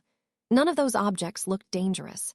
Together, they belonged to a life in which I had expected him to return every evening. I kept nothing to punish him. I also stopped treating every shared item as sacred. A marriage could contain precious memories and still become unsafe. Releasing the objects did not declare the memories false. Gavin challenged none of the core property terms after the lender evidence became part of formal discovery. Alder House remained entirely outside the marital estate. My townhouse, studio, savings, and inheritance remained mine. Mercer's debt remained with its owners and guarantors. Neither spouse received ongoing support. The wedding expenses were treated as already incurred rather than a debt one person owed the other. That result felt fair. I had paid for a celebration I chose to hold. Gavin could not refund the meaning I attached to it, and I did not want months of litigation over flowers, dinner, and music. During the final mediation, Gavin asked through his attorney whether I would accept a letter from him after the divorce. I agreed only if the letter required no response and contained no request for renewed contact. It arrived sealed and remained unopened on my desk for 3 days. When I finally read it, Gavin did not ask me to return. He described what he had learned in intervention sessions about coercive control, entitlement, and using fear as justification. He acknowledged the wrist incident and blocked doorway without calling them misunderstandings. He said he had spent years defining himself as the son who never abandoned his mother, then used that identity to abandon his responsibility to everyone else. The letter did not transform him into a different man. It was evidence that he had begun nomming his behavior accurately. I placed it with the legal records rather than beside my bed. Forgiveness, when it came, would not be a door he could walk through. It would be something I did within myself so that his choices did not occupy every room. The divorce hearing took place months after the wedding. There were no cameras outside, no crowd, and no dramatic argument. The judge reviewed the settlement, confirmed that both of us understood its terms, and signed the decree. Gavin sat at the opposite table. He looked toward me once. I met his eyes, not because I wanted contact, but because I no longer feared that seeing his grief would alter my decision. Afterward, he left through a side corridor with his attorney. I remained seated until the clerk handed my lawyer the stamped documents. "It's finished," she said. Finished was not the word my body recognized. I felt relief, sorrow, fatigue, and an unexpected emptiness. For months, my calendar had been divided by calls, hearings, document deadlines, and safety plans. Freedom first appeared as unoccupied time. Helena and Nia waited outside the courthouse. Neither brought balloons or treated the divorce like a celebration. My mother carried tea. Nia carried a folder containing an Alder House design problem she knew I would want to solve when I was ready. We sat on a bench beneath bare trees. I told them the marriage was legally over. Helena asked, "What do you need today?" It was the same question she had asked on my wedding night. This time, I had an answer. "I want to go back to the studio," I said. Nia looked at me carefully. "The chair is still in the restoration room." I had not seen it since Lenora sat in it. For months, I told myself there were more important matters. Evidence, employees, court, contracts. The truth was simpler. I feared that touching the chair would return me to the ballroom. Now the divorce decree rested in my bag, and the chair waited inside a room I owned. "Then it's time," I said. Section 8, my place. The restoration room occupied the quietest corner of Alder House.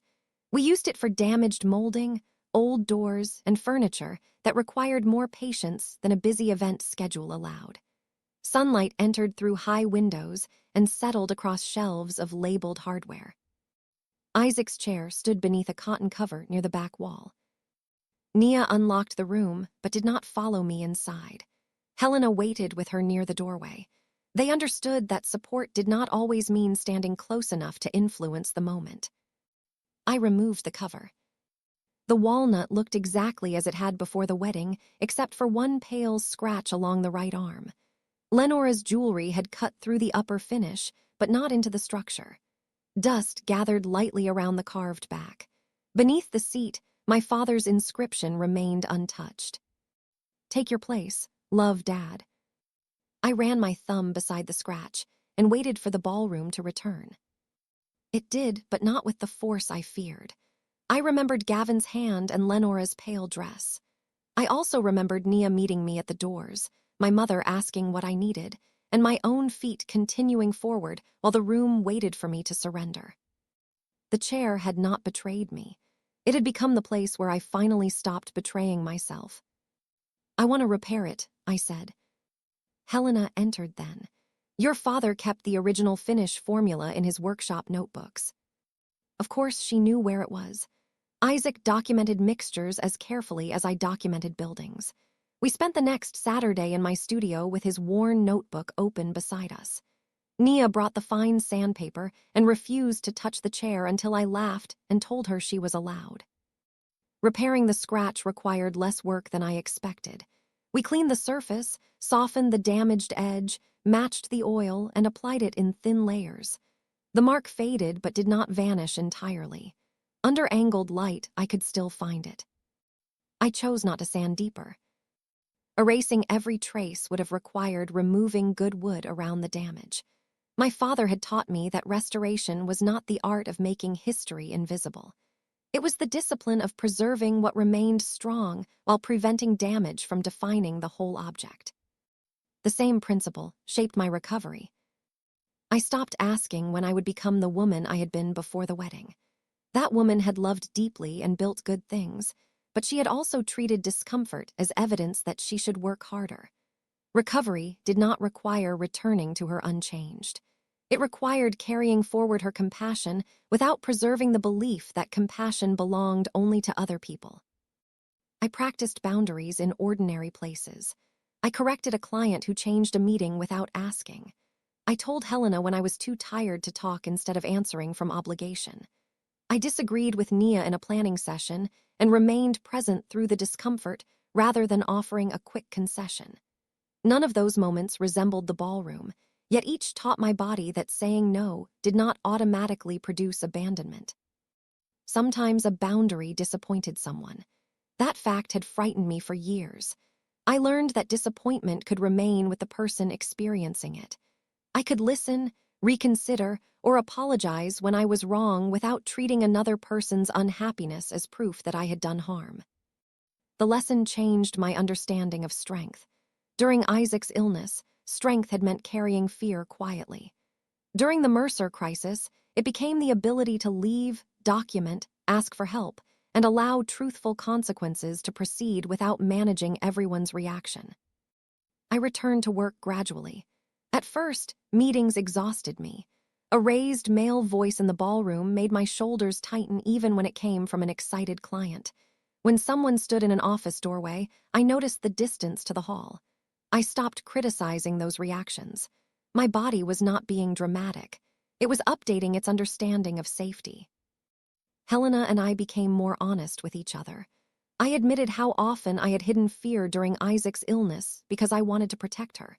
She admitted that she had seen me doing it and sometimes accepted the protection because she was tired. Neither confession turned our love into blame. It allowed us to stop performing strength for each other. Nia and I revised Alder House's controls. Long-term vendor agreements required documented independent review, dual electronic authorization, and direct verification of every signature. Guest access to administrative systems expired automatically. Those changes did not exist because I distrusted everyone. They existed because trustworthy systems should not depend on one person never being manipulated. We also clarified our friendship. Nia told me she had worried that pushing harder about Gavin would make me defend him more. I told her I had occasionally resented questions she was right to ask. We agreed that respecting someone's agency did not require silence, and caring about a decision did not give either of us the right to make it for the other. Alder House recovered from the vendor disruption without a miraculous windfall. We postponed 2 cosmetic projects, hired different suppliers, and apologized to clients when the transition caused delays. The venue remained profitable because its stability had never depended on Mercer alone. News from the smaller Mercer operation reached us through ordinary business channels. It continued supplying basic rentals under outside oversight. Some former employees found other jobs quickly, others struggled longer. Andre occasionally worked Alder House events through his new employer. The first time I saw him, neither of us mentioned the conversation outside the venue. He simply checked the floor protection and asked where his crew should begin. At the end of the event, he said, "For what it's worth, the smaller operation should have happened years ago. I'm sorry people had to suffer before it did." So am I, but that doesn't mean the old numbers were real. His words mattered because they left room for loss without converting it into my guilt. Celia built a life in careful increments. She opened an account Lenora could not access, signed her own lease, and learned that an employer's disappointment did not threaten her membership in a family. She and I met for coffee once after the divorce. She apologized again for remaining still in the ballroom.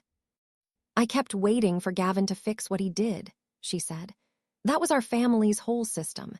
He caused problems trying to fix Mom's problems, then everyone waited for him to fix those too. You stepped out of it. Late. Late is not the same as never." We did not promise lifelong closeness. We left with respect and boundaries intact. Gavin completed the first stage of his intervention program and continued individual therapy. I knew this through required legal updates, not personal conversations. He obtained work that did not involve control over client funds. His progress belonged to him, just as my healing belonged to me. Before the divorce closed, I returned the wedding ring through my attorney. It had remained in the ceramic dish at Helena's house until I placed it in a small box with an inventory receipt. I did not keep it as proof that the marriage happened. I did not throw it away as proof that the marriage meant nothing. The ring represented a promise we had made sincerely and broken through choices. Returning, it allowed the object to stop asking me what might have happened if Gavin had chosen differently. His final letter had said he hoped I might someday see him as more than the worst thing he had done. I already did. That was why the ending carried grief.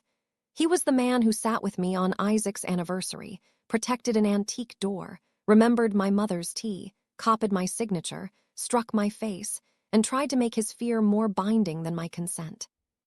Human beings could contain all those truths. Marriage did not require me to live beside every version of him. I eventually forgave him in the only way that felt honest. I stopped rehearsing arguments in which he finally understood sooner. I stopped imagining a better apology arriving with the power to change the past. I hoped his accountability would prevent him from harming someone else. I did not reopen the door. Lenora never apologized. Through Celia, I learned that she continued describing herself as the victim of my pride. For a while, I wanted her to recognize that the chair had never been a throne. It was a gift from a father to a daughter. Then I understood that requiring Lenora's insight would keep part of my freedom dependent on her. No contact became its own answer. People occasionally asked whether I was dating again, as though a new relationship would certify that I had recovered. I was not. My life did not feel incomplete while no one occupied Gavin's former place. I rebuilt routines around work, friendship, rest, and my mother.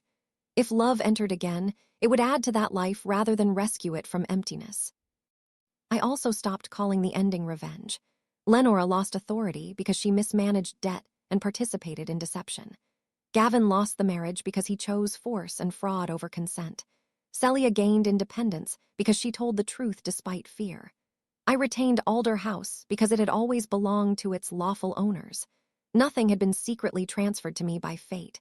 Consequences simply returned each burden to the person whose decisions created it. That distinction mattered on days when anger flared. I did not need Lenora to become destitute or Gavin to remain miserable in order for my choice to be justified. Their suffering was not the proof of my healing. My freedom was. Freedom appeared in choices too small for anyone else to notice. I could enter my townhouse without checking whether Gavin's car was outside. I could review a vendor contract without hearing his accusation that procedure meant disloyalty. I could let a message wait until morning. I could miss him without contacting him. Each act separated feeling from obligation. The marriage had trained me to believe every emotion demanded an immediate concession. Recovery taught me that love, guilt, grief, and compassion could be acknowledged without being placed in charge of my decisions. They were experiences moving through me, not authorities entitled to my signature. That knowledge made the quiet future feel truly possible. The first major wedding at Alder House after my divorce unsettled me. A bride sat at a sweetheart table while her mother adjusted the train of her dress. I watched from the balcony, heard the opening music, and felt the old pressure beneath my eye. Nia appeared beside me. "Do you want me to handle the rest?" I considered leaving. Then the bride laughed at something her new husband whispered, and he moved her water glass within reach without being asked. Their ordinary gentleness did not promise a perfect marriage. It reminded me that celebration itself had not harmed me. "I'll stay," I said. The event ended safely. No revelation arrived. No one tested anyone's rank. Staff folded linen, vendors loaded chairs, and the couple left through the same doors I had once crossed alone. That normal ending gave me something dramatic revenge never could. Evidence that my life was not permanently organized around the worst wedding Alder House had held. When Isaac's chair was fully restored, I decided not to return it to the ballroom. It had carried enough ceremonial meaning. Nia and I moved it to my architecture studio, placing it beside the wide window that overlooked Alder House's east courtyard. For years, I had used the chair as a memorial and then as a symbol.